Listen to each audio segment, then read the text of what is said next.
welcome to another edition of the Throwing Bagels Podcast. So glad you could join us. Kevin Mooney here with you alongside Chris Douglas and Jason Hamo. Hey, guys.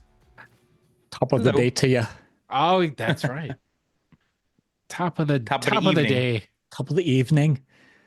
Happy St. Patrick's Day, everyone. As of the time of our conversation, it is the evening of St. Patrick's Day, and you'll hear this on Wednesday, but we're celebrating. People will still be hungover by then anyway. It's all fine. Week. That's fine.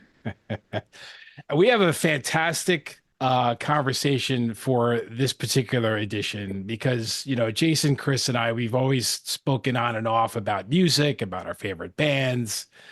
And now it's our opportunity to merge that with our enthusiasm, our love for SUNY Oswego. And to do that, to talk about that, it's our genuine pleasure to welcome in University archivist librarian Zach Vickery. Hey, Zach. Good evening. Thank you. And also office assistant within the archivist's office and kind of the coordinator, if you will, of this new exhibit that's coming up at SUNY Oswego, Austin Richardson. Hey, Austin. How's it going, guys? Thanks for having me on. Sure. It's our pleasure. Glad to have both of you on.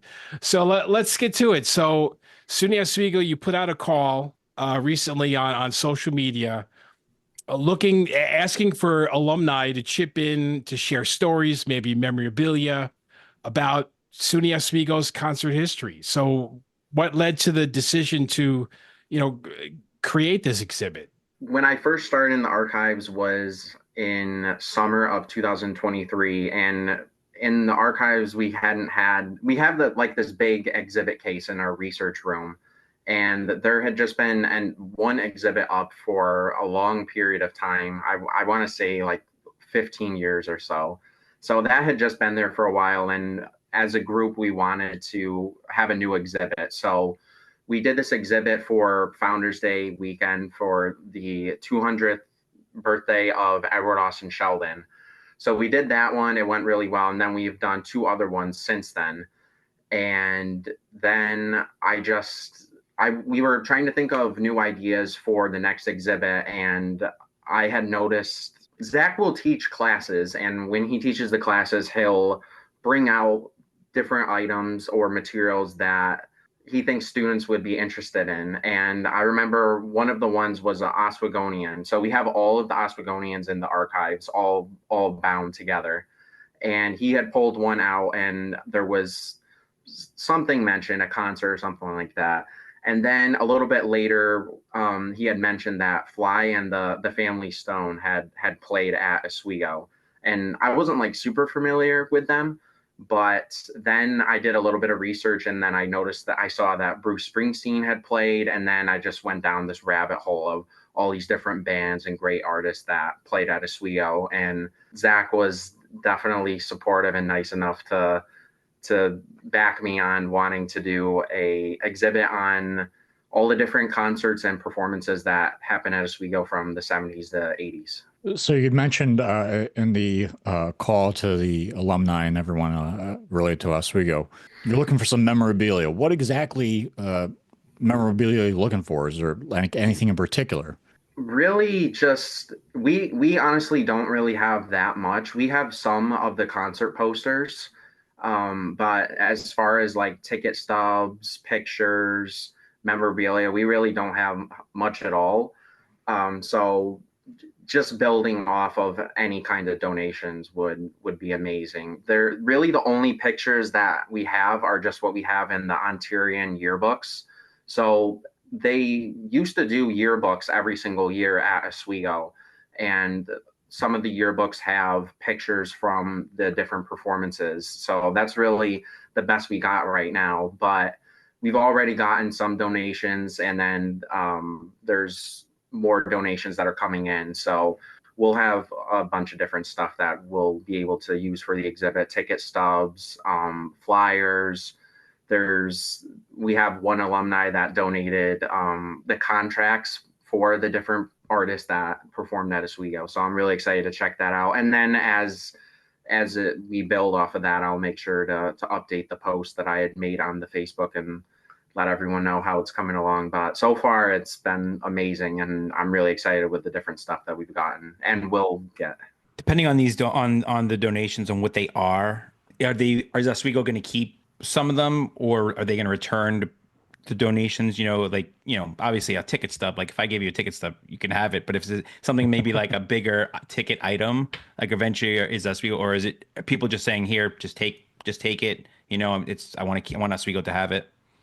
Yeah. So when somebody is going to donate something to the archives, we give them two different forms. So there's the temporary custody receipt, which is basically our way of saying we're going to hold on. We have permission to hold on to this, review if it fits our collection. And Zach can go into the archiving part of it a little bit more.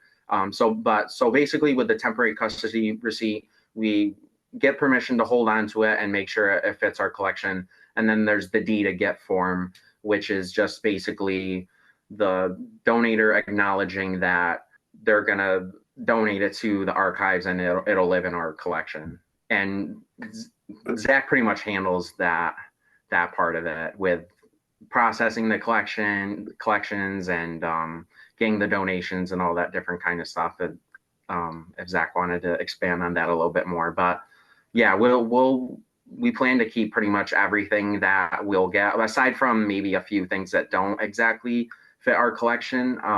We had somebody that's going to donate maybe some signed albums, which may or may not fit in the collection, but pretty much everything that is donated will live in our collection now in the archives. Yep. And so when we receive it, we kind of look at it, see, number one, can we take care of it? That's a big concern for us are they going to give us like a live cutout or a very large cutout of something, right? and can we keep good care of this thing? Is it something that would require a lot of conservation? If it was like maybe like a beat up leather jacket or something like that, like trying to look and see how much would it cost for us to restore this thing, keep it so that it would prevent it from decaying any further. And then also we look to see, it could be something too, where it's just like if it's too big or we don't have the right space for it, whatever the case is. Additionally, while we're kind of looking into it, we want to see, does it have that connection to Oswego? Because our collection development policy is really built around that. Does it have something to do with the university? Does it have something to do with the larger Oswego area? And if not, is there maybe a better home for it? One of the things that we've recognized right now is that alumni, especially alumni of a certain age, they're getting to this point where they're trying to figure out what that they want to do with their stuff, right? Cleaning out basically the parents and making them clean out the attic. Yes. Yeah. And so and so sort of with that thought, it was a time for a good call just to say, hey, if you are kind of going through those old things from time to time, or if you have gotten a heads up maybe from family members that they may not want to keep your stuff, hey, we would be that place that would really love to work with you to be able to have those donations come in. And it's been great that we've had alumni reach out. It's a great way for engagement, just to catch up with stories, and to get a better understanding, because some of the alumni, they work directly, as Austin mentioned, like they'd work directly with getting the artists to come in, and so they have their own tales of what had kind of gone on behind the scenes. You're gonna have people that just attended show after show after show, no matter what came, and so it's been great. It's been wonderful. I'm gonna have to go back and check my ticket stub, see if I have anything now. There's a possibility I could have something. I tend to be a ticket stub hoarder from way back in the day, so yeah, there's a strong chance that it's somewhere in my collection. And and one of the things that when I started, something that I recognized quite early on was that there was not a lot of student life represented in the archives. There were a lot of things that were created by the university, and you were talking about like reports and documents and photographs, which are nice, but things that were actually student created, student driven, student focused. Just there weren't a lot of that stuff in the archives. It makes a lot of sense. Students at that time, which things are going on, they're not really thinking about, hey, I want to keep this around for 50 years or so, right? They don't necessarily think about donating something to an archive and having it be around. So we're kind of taking that next step of, hey, so the people that did hold on to those things, we're looking to reacquire that stuff in some sort of way. We never had it to begin with, but it was created here, and we'd love for it to be here for other students to learn, like what was going on at SUNY Oswego at the time. So. Has there been any Seriously. consideration to reaching out to the bands themselves or artists that have strolled through to maybe kind of get their version of events or any sort of memorabilia that they may have left behind or willing to give up? I tried one band that played, I want to say in the late 2000s, a band that I really liked. They're called Motion City Soundtrack, and they played at the Murano Campus Center. And I could not find anything about their performance at Oswego and like the yearbooks and stuff and not just the yearbooks, but the Oswegonian newspapers, because their concert happened right when, like, after the semester had ended, and then so the newspapers weren't being written at that point or produced, I guess. But I did send them an email and was like a couple months ago and was like, hey, do you guys remember playing at Oswego, or do you have anything? But I didn't hear back. But that was the only band that I had reached out to. It's a wonderful idea. I never thought about it, and it's something that we could definitely look into. I don't know if it'll necessarily make it into an exhibit because we have to kind of get a little bit of a quick turnaround. We're hoping for it to be in June or by the beginning of June. But to try to see if there are things that that can be, added to this collection as it builds, because it's not just the exhibit, but hopefully it's building that collection and keeping it around, so that if someone heard that there was an exhibit 5 years from now and they want to find out more about it, well, we can pull out those materials and they can look through them. What is your deadline? Like, when would you want submissions to be received by Oswego to get this ready for reunion weekend? Yeah, it was quite quick. It was like end of March, maybe very beginning of April, and that was more so something that we have to do is for the items that come in, we may not use an item as it like originally exists.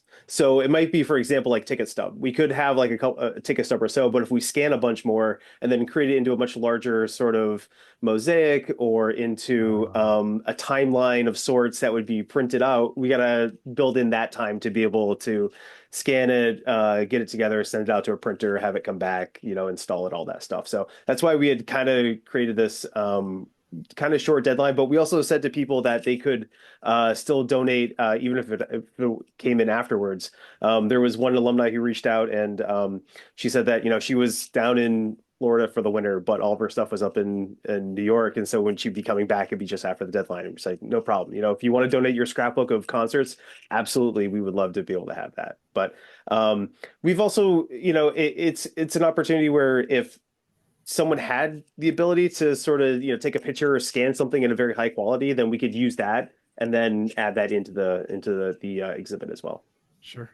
So I know Oswego has occasionally published articles about the concert history, and it seems like the 70s were it was an amazing time to be a student at SUNY Oswego with all the talent that came through during that time frame, right?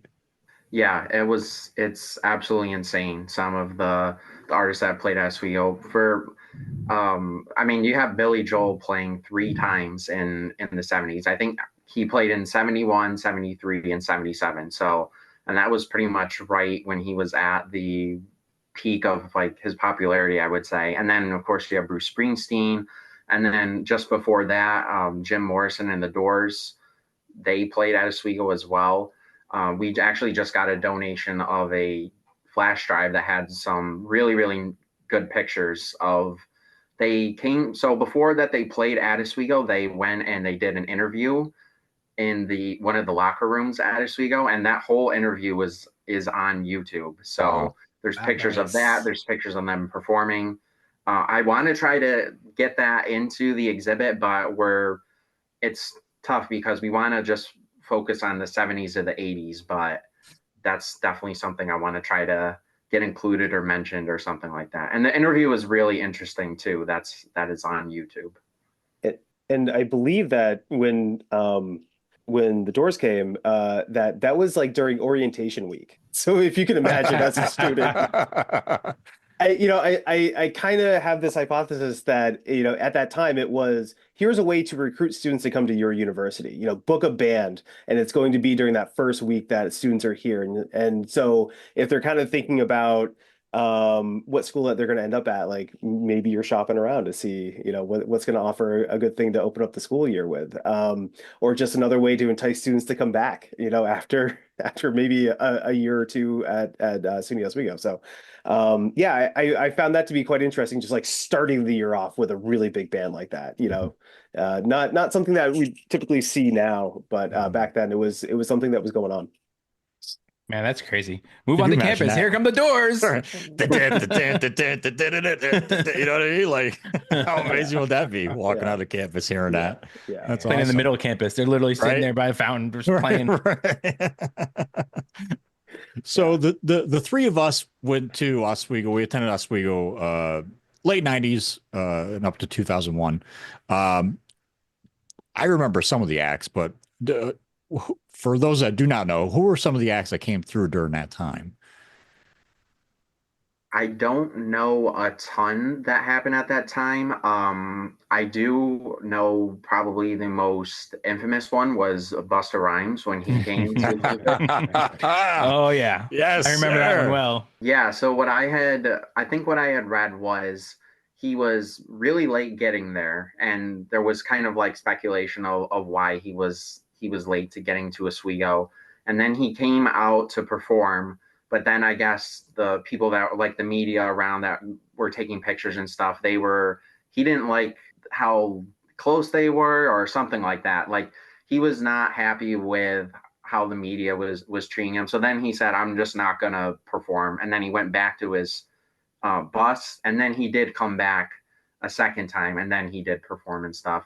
And I also remember reading something that he had like a gun in his tour bus as well, or something like. There's an article about it in the Oswegonian, but I actually did make an Instagram post about it for our Instagram account at Penfield Library. So I'll have to double check on that. But that's the big one that I remember from the late 90s, early 2000s. I also do remember reading that Bush played on campus as well. Yeah. Bush and Moby. Bush and Moby. Yeah, Bush and Moby. So De La Soul was there in my early years, and like I remember out of nowhere going to on a Sunday night, just walking into the Union for to get like a snack, and there was a concert being played in the ballroom.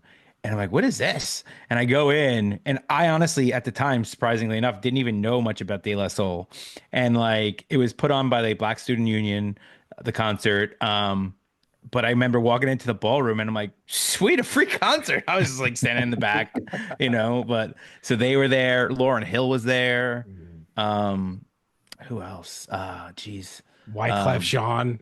Wyclef showed up. Yeah, there was a couple I can't think of. My wife Allison is also an Oswego grad. She was looking through her Ontarians, and there was Adam Sandler popped on mid 90s. Right before we got there, I think. Right before we got there. Yeah, we missed out. So it's crazy. Yeah, I mean, one of the things that with Austin and myself and others, as we've been sort of researching, is that there's so much. And as Austin talked about how we have an exhibit case that's in our space, it's not big enough to hold all of the acts that came through and performed. And so one of the approaches that we're kind of taking with this is to kind of chunk it up a little bit. So it's like talking about 70s and 80s as this big time when these huge acts were coming through. And then knowing that in the sort of like in the mid 80s, late 80s, into the 90s and 2000s, there's this other sort of next wave of concerts and performers. In the 70s, one of the big ones that was unknown at the time was Steve Martin. He played at SUNY Oswego, and and so you'd get like these sort of comedy acts. There was a National Lampoon troupe that had come through, and it was like it was really like the B cast or the C cast in some sort of way. And I mean, not to denigrate them for their talents at all, but it was not like the cast that or like the people that were doing the National Lampoon radio show. It was those people are all gone on to Saturday Night Live. And so it was like the next group. And the only person that was really that you would probably recognize was Meatloaf. So you can kind of say that Meatloaf performed at SUNY Oswego, but not in any sort of concert way at all.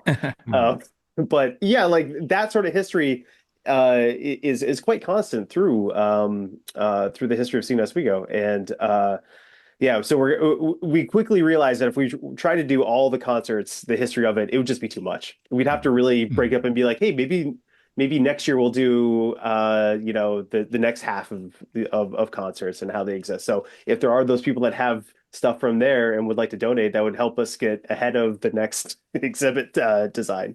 You guys had mentioned that Adam Sandler played at Oswego. Also, I want to say it was the late 60s or early 70s that Muhammad Ali actually came to campus as well. So wow. Yeah. It feels insane to think about, oh yeah, Muhammad Ali just walking around campus. What was he there for?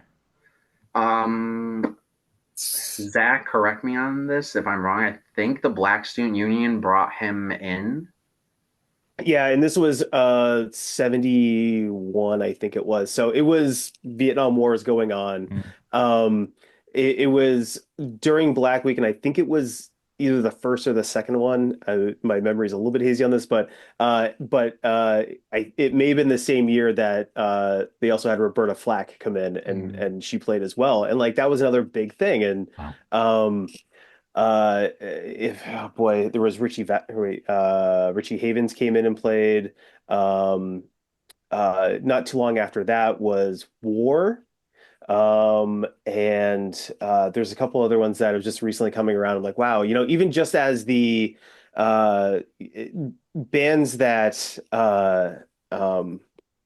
that came in and were invited by other, it wasn't like the super concert that came in. These are still huge things that came through. And it's great to kind of think about how students had that experience to be able to go and check it out. Like, just happening to walk into a De La Soul concert, like for students like that was their De La Soul experience, maybe. So Zach, you're as the university archivist librarian, what are some of your main responsibilities? Yeah. I am the person who primarily, preserves and provides access to the materials that have been designated for historical value. So it's a great way of saying that we have these things that we want to keep around for as long as we can and protect them in such ways so that people can still, we don't want to lock things away in a closet. We don't want things to not be touched by anyone or research. We want actually people to use these materials. So we have to figure out ways of that balance, right? And so I oversee sort of the university archives aspect of it all. So you have things that go all the way back to the beginning of the university, all the way back to the days of Edward Austin Sheldon. Original notebooks that he, hand wrote while he was taking down notes on how to create a lesson plan for teaching children, right? So these are going all the way back into the 1860s. And then you have different formats of materials as well. So there's a lot of paper that's in the archive, as one would expect, but we also have recordings, audio recordings, visual media recordings, things of that nature. So I don't know if anyone was around or were in things like WTOP and had access to like U-matic tapes, which I guess were something that slowly started to shift away once digital became a bigger thing. Yeah. But some of those U-matic tapes ended up with us, and some of those like Betamax tapes, and some of those VHS tapes, and everything else like that. So I oversee to make sure that things are being cared for properly. Are things described in such a way so that we know how to find it again? Because that's sometimes a huge challenge. Austin might be able to contest to that or attest to that. But we have 3 rooms of storage for the materials, and so being able to manage all that, and if someone comes down and has a question and says, "Hey, I'd like to know who the first person in blah blah blah was," right? They're going to be the place that they come to us and talk to about it. So so we make sure that it's preserved, that it is minimal, if no damage as possible, and that, but at the same time, so that people can actually interact with it. And where are these kept? In the basement of Penfield Library. I don't know how often students go down into the basement of Penfield Library. So first of all, for us, it's a recognition that this may be their first time coming down and seeing where this is. We have a research room that is open for people to come down. We have open hours where students can pop in, or anyone can pop in at any time during, it's like 2 days a week that we have some open hours. But then we also operate by appointment. So if someone did want to look at something, they contact us, we find a time that works for them, and then we pull the materials, we have it out on a table for them, and they can research for, however long that they need. If it's an hour, a couple hours, whatever the case is. So, yeah. I don't think I was ever in the basement of Penfield Library. Never. I was barely in the library at all. Yeah. I was in the library a decent amount, but not in the basement. Students have started to come down a bit more because so with the Hewitt Hall renovation, they moved the textbook store down there. And so, it's an interesting sort of setup. But so students do come down for that. And then also downstairs in the basement is shop, Students Helping Oz Peers, which is like the food pantry for campus. And so students may come down, but not realize that Archives and Special Collections is also down that way. And then during class trips, they'll set up with maybe like a history class or an English class or a politics class or something like that. They're coming down, we kind of point out where things are in the basement so they know, like, if you haven't been down to the bookstore, here's where the bookstore is. If you haven't been to the shop, here's shop, and here we keep going through these doors down to Archives and Special Collections. What other collections are there in the archives? Oh boy. Great question. So I'll probably start off with our most well-known collection, which is our Millard Fillmore Papers collection. So it's a whole story in itself, but SUNY Oswego ended up with a couple thousand letters that were received by the 13th president of the United States, Millard Fillmore. So the interesting part about that, so they were kind of broken up into three ways. You have your personal side, your family side correspondences. So it might be between he and his wife or children or cousins or other distantly related people. Then you have his business side, because he was a practicing lawyer. And so he's talking with his people in Buffalo about all the things that they were doing there. And then there was also his political life. So you're getting lots of letters from people all across the state, all across the country at various points. And so within those papers, you have people like Dorothea Dix, Zachary Taylor, William Henry Harrison. You have Horace Greeley. You have all of these huge, like 19th century political figures that were known at the time writing to him, whether they're asking for favors or they're just having casual conversations, and so that's the big collection that we have. And an interesting thing about that was that the letters were all supposed to be destroyed. They were all supposed to be burned after his son's death. But that didn't happen, and they ended up with us. So you'd mentioned that, people can come down into the basement of the Penfield Library and check all this stuff out. Is any of it available online?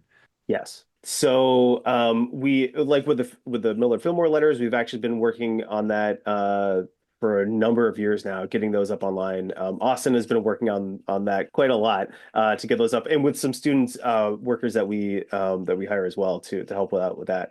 The Ontarians are digitized and put up online, so anyone can look through all of that stuff, which is great because it's also searchable. Both of those are in a site called it's New York Heritage Digital Collections, is where those two collections are, and then the the Oswegonians, they've all been digitized as well.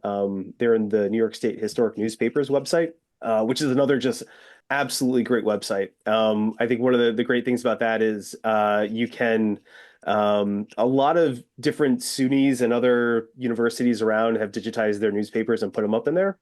And so you can really search for things. So I knew about the tradition of throwing bagels, right? At Oswego's campus, but I also knew about I'd heard about the tradition of the throwing of the tennis balls, right, as well with Plattsburgh. So what I did was I went over to the Plattsburgh newspapers and looked and see like, hey, what are they talking about? I don't know anything about what's going on their campus, but maybe quick searches through their newspapers are going to talk about, whatever spurred them to do that or how they felt about it. And it seemed like that there were many times that they just said like, this tradition needs to stop. We don't like this anymore.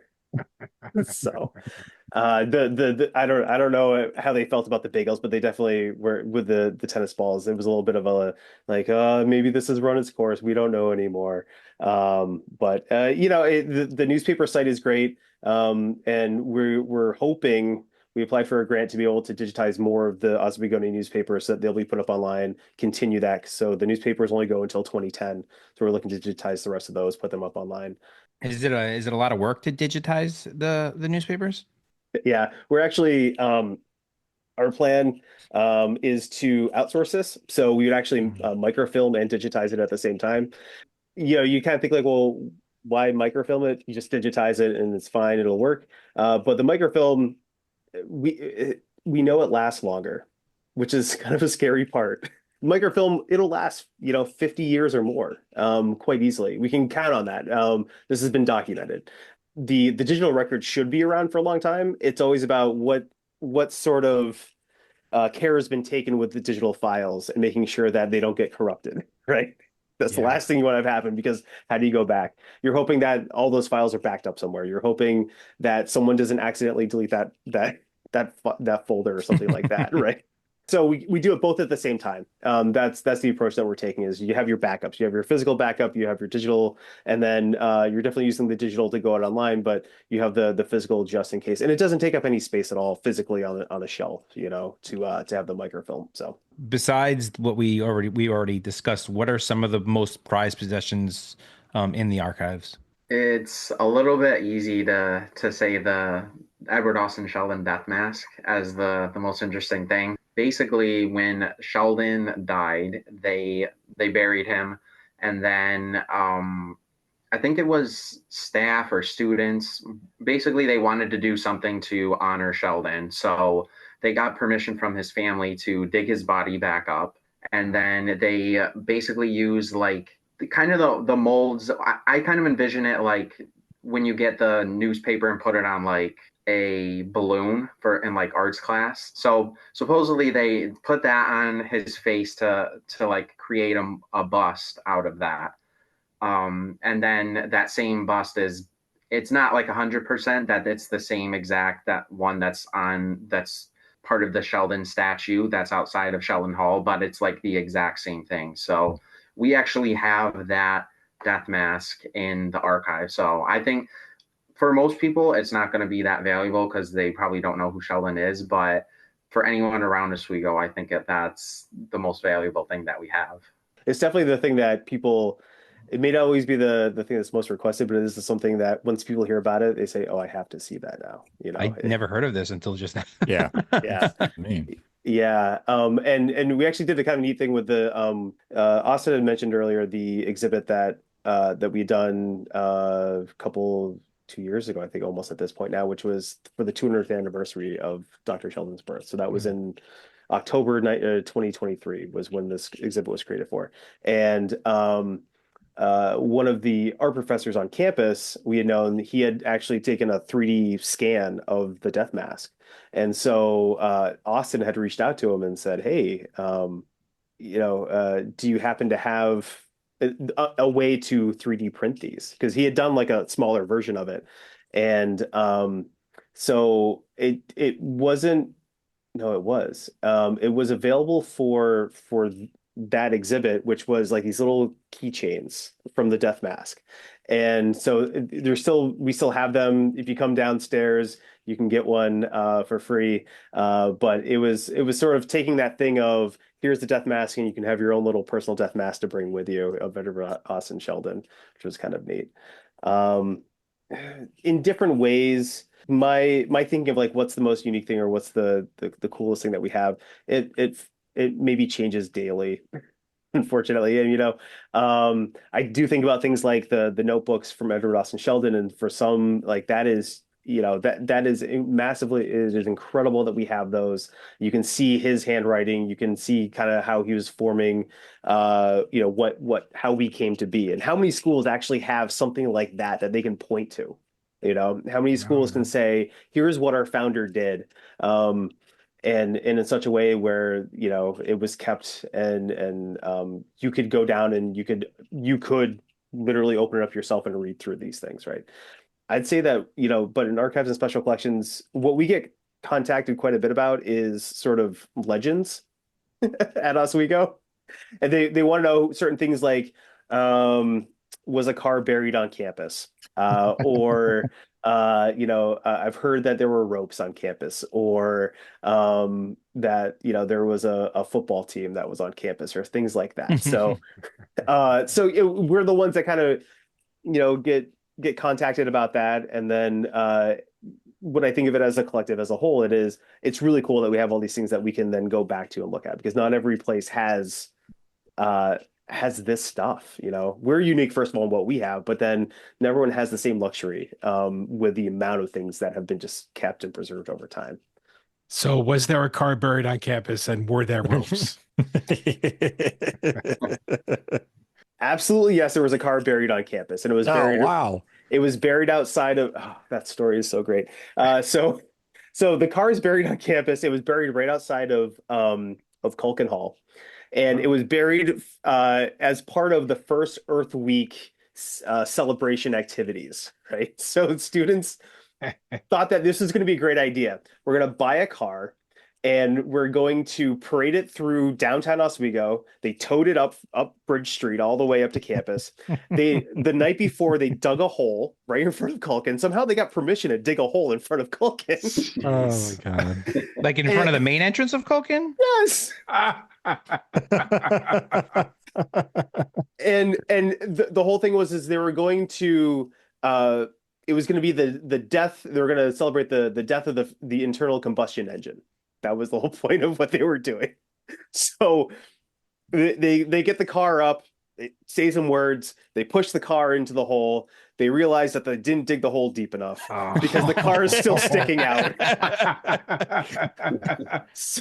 So then there was a student that ran over to the art to Tyler Hall to go and contact one of the art professor over there, who was like a metal person and had a torch.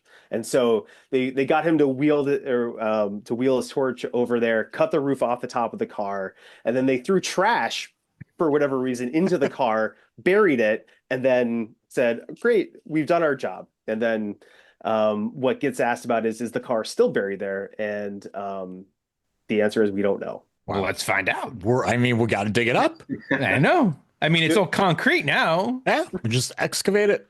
Yeah, they just I'll start bring digging my a whole drill bunch of next holes. time we come up there. Yeah. Now, when was this? When did that happen? 1970. Oh, Not that long ago. No, and what I thought was really great was right around the beginning of COVID, there's another, or I don't know if it's still going on, but there was an alumni podcast that was, I think, started by the Alumni Association. And one of the first guests that they had on were two of the guys who were part of that whole process of digging, of burying the car. And so they talked about what they did there. And it was a really great, listen to get their side of what was going on. But yeah, we get contacted about that. We get contacted about the ropes.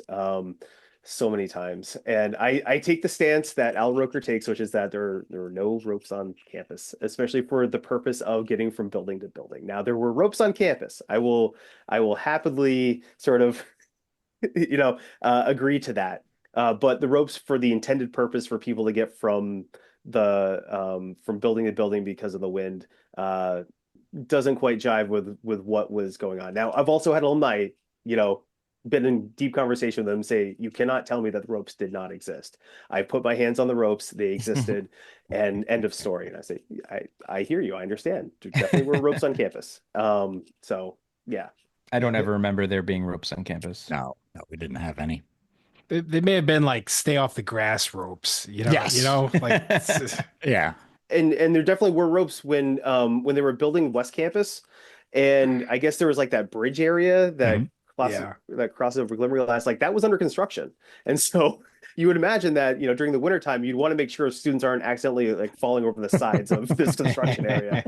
So yeah, and the late 60s, early 70s was a big time for construction on all SUNY campuses, especially here at SUNY Oswego. And so it would make just a lot of sense for there to be ropes that would basically be used to like keep out of construction area. So Well, you mentioned the football team, and this is something that we've all talked about multiple times on this podcast. And if you guys would know better than anyone we could possibly ask, I think. So what exactly happened to the SUNY Oswego football team, and why does it no longer exist? I'll quickly and like literally just say like I think that this is just another topic altogether because there's a lot to get into about it. So it's sort of unpacked. But yeah, Austin, kick us off. Well, I hear part 2 coming up soon. Right. Yeah. So basically, like most things, it comes down to the money aspect of it. It costs a lot of money to have that many kids play for a team, and football is not a cheap sport by any means. I mean, there's so much equipment, and then you need so many different players. So it really came down to the money more than anything. And just the fact that it was really hard for Oswego to find other teams to play. I think there was only maybe like one other SUNY school that played football that would play against Oswego. Yeah, it was really hard to find teams to play against, the money part of it, and just there was years where they were actually like respectable, but then there was also years where they were really, really bad. So those were the main reasons, I would say. Do you know what the reasons were, like why they couldn't play other teams, like why they couldn't find other teams to play? When the team started, and for the entire duration in the 70s when they existed, it was a club team. It wasn't an actual NCAA recognized team. And so, like in the first year or two, their schedules, they played 4 teams total, in those first couple of years. And they were working towards trying to get recognition. I think that was a part of it. Like if you play enough quality teams, if you can get on enough team schedules, then you can be invited to a conference, or you could be an independent, whatever it would take to be, make it to an NCAA level. But it was a club team. Towards the end, when Austin mentioned it, really came down to money. Since it was a club team, all that funding came through SA.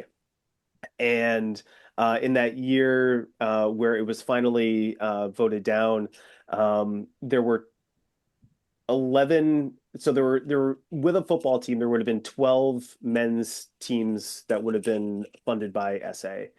And that would have been a budget of $90,000. The SA had to cut $80,000 from their budget overall, and so they were trying to find ways to do that. And the football team, probably rightfully so, they said it's going to cost $15,000 for us to operate. So of the $90,000, $15,000 was just going to be for the football team.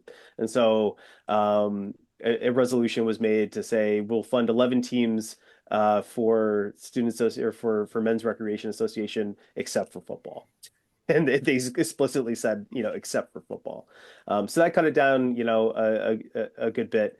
But yeah, it really came down to money. It came down to the team struggled to get players. And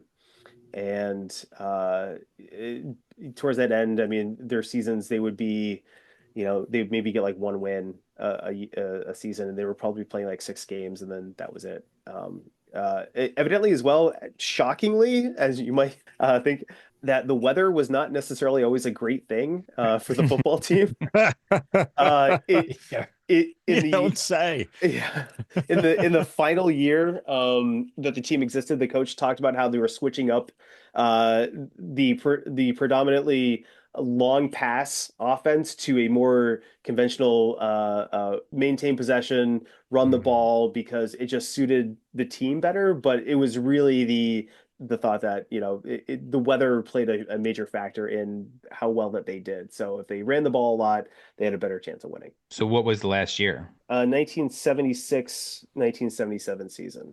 So it was really like 1976 for the 1977 budget. When they were voting on that in February, that's when it was cut. Digging through the newspapers, we found that there was one player that got a tryout from the Giants, which was kind of neat to see. And then there was also another player. His name was Travis Cook, who was a standout player. He was a member of the I think he was a St. Regis Mohawk up there because he also played lacrosse, and he's in, I think it's like, what do they say, Austin? It's like 6 or 8 Hall of Fames. Yeah, a bunch of Hall of Fames. He was a really versatile athlete. Yeah. So, the football team had some talent definitely in the beginnings. And then it seemed like that, after that second or third year, kind of looking at new blood and looking at who's going to be that next crop of talent, the team didn't have a budget for recruiting. They didn't have a budget for film tape. They didn't have a budget for anything really, other than literally just, equipment and players. They didn't have a full-time trainer at all. Like, it's really tough to have a football team with no luxuries. Where did they play on campus? Where would the football field have been? I think it was like across from where Shady Shore is, so that field area. I think they play soccer there now. So whatever field that they use for soccer, Zach, correct me if I'm wrong in that, but I'm pretty sure that's where the games were. Yeah. I think that's where it was. I don't think that they were at the South Athletic Fields.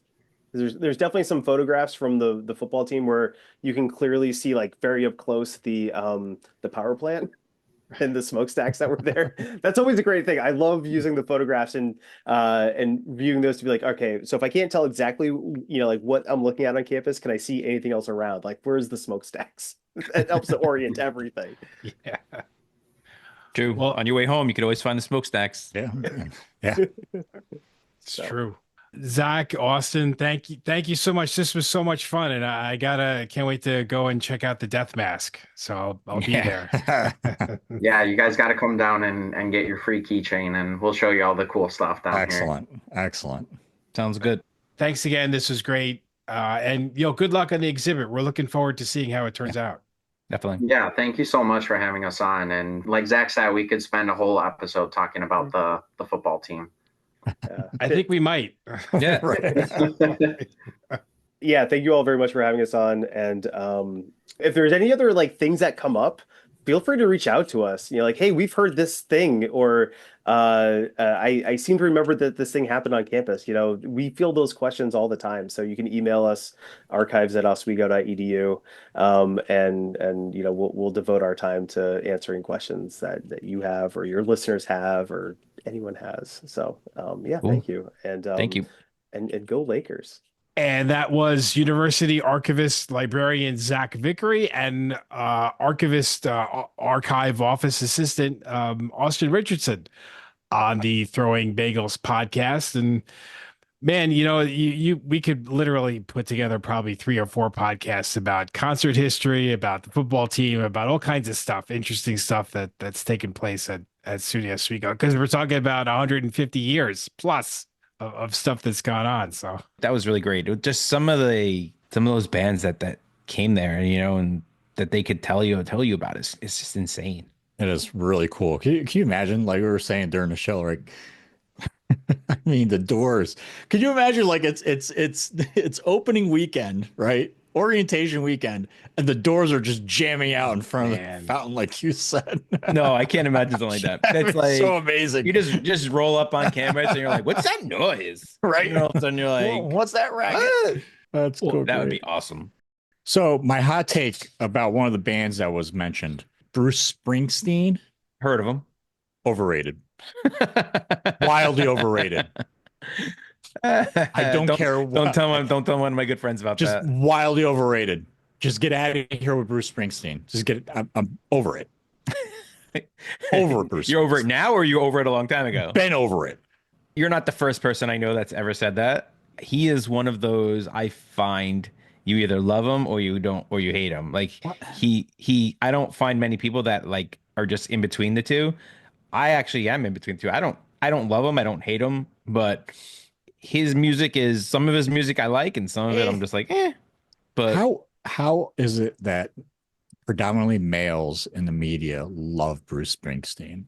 Like that seems to be a thing, and I don't understand why. I don't know.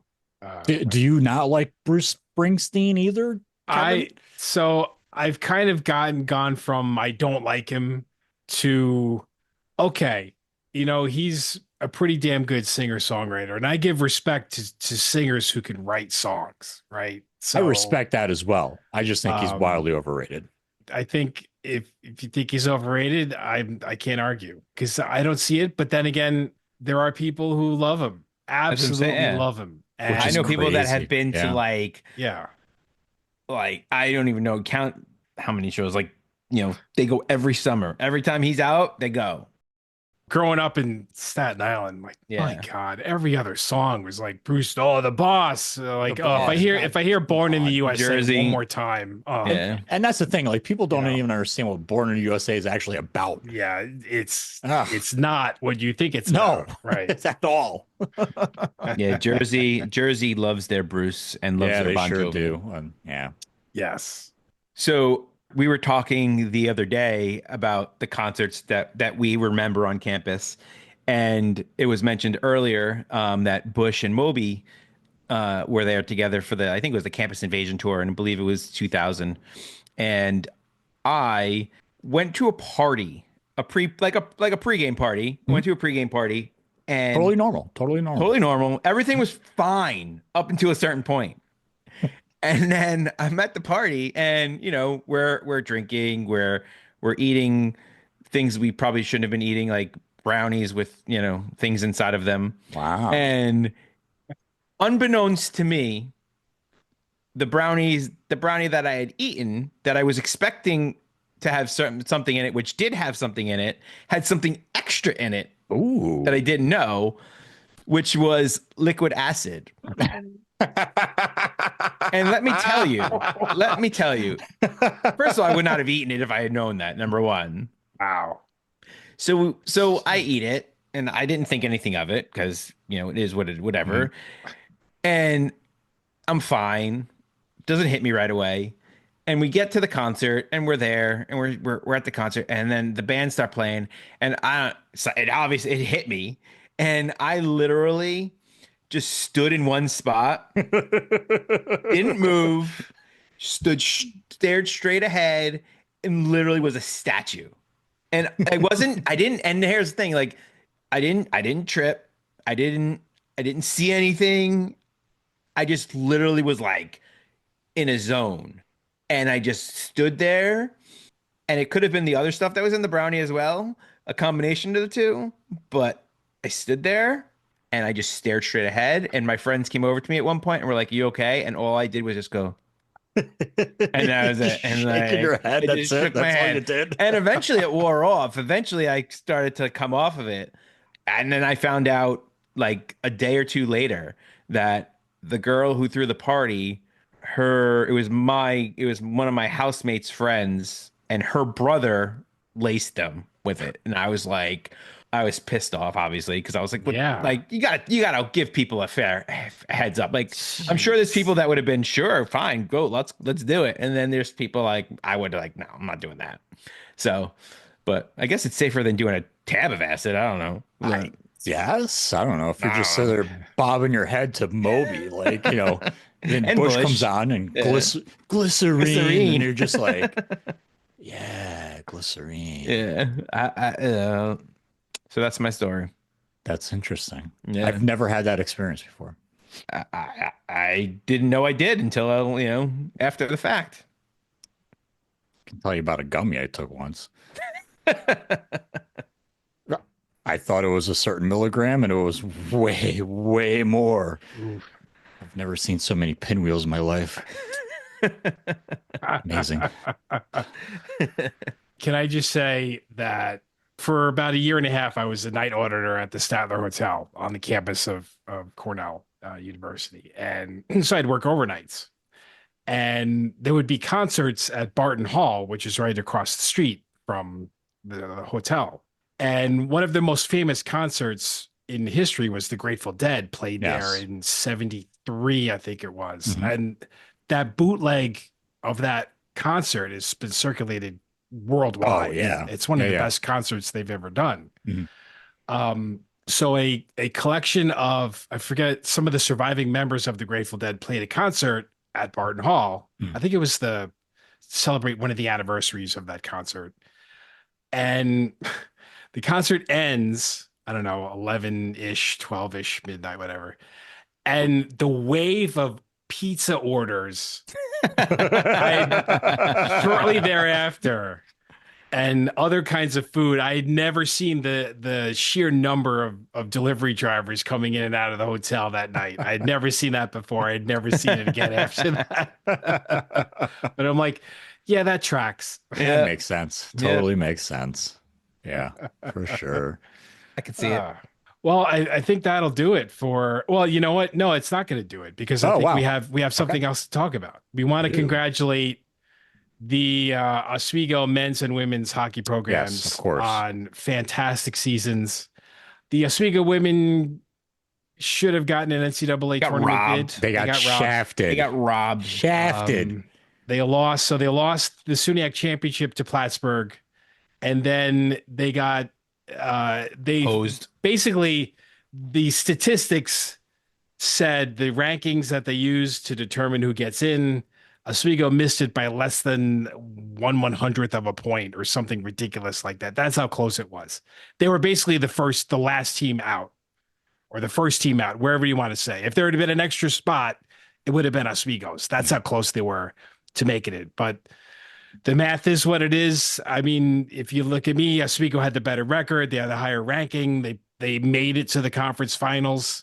That should have factored into it instead of just a number. And there were 3 teams from that conference, that other conference, that made it. I mean, I'll give credit for one thing. Apparently, Colby did win their first round game, so fine. But they still shouldn't have been in. They still shouldn't have been in. Oswego should have gotten in. Right. And congratulations to the men's hockey team as well.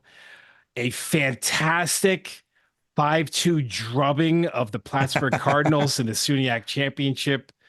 They win.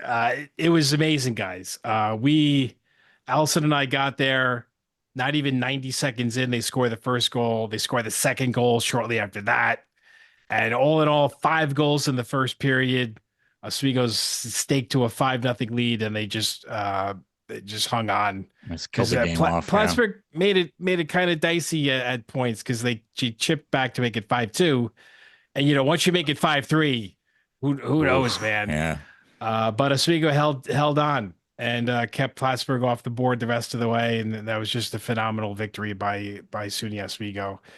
And they got shipped off to Trine University, a relatively new program in Indiana, out there in the Fort Wayne area, I think.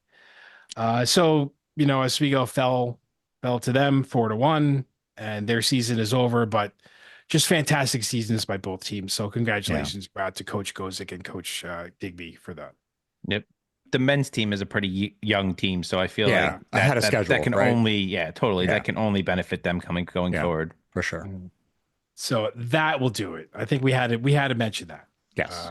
So you can follow us online, throwingbagels.com, email address, throwingbagelspodcast@gmail.com. And we'll talk to you again sometime soon. Bye. Bye. Bye.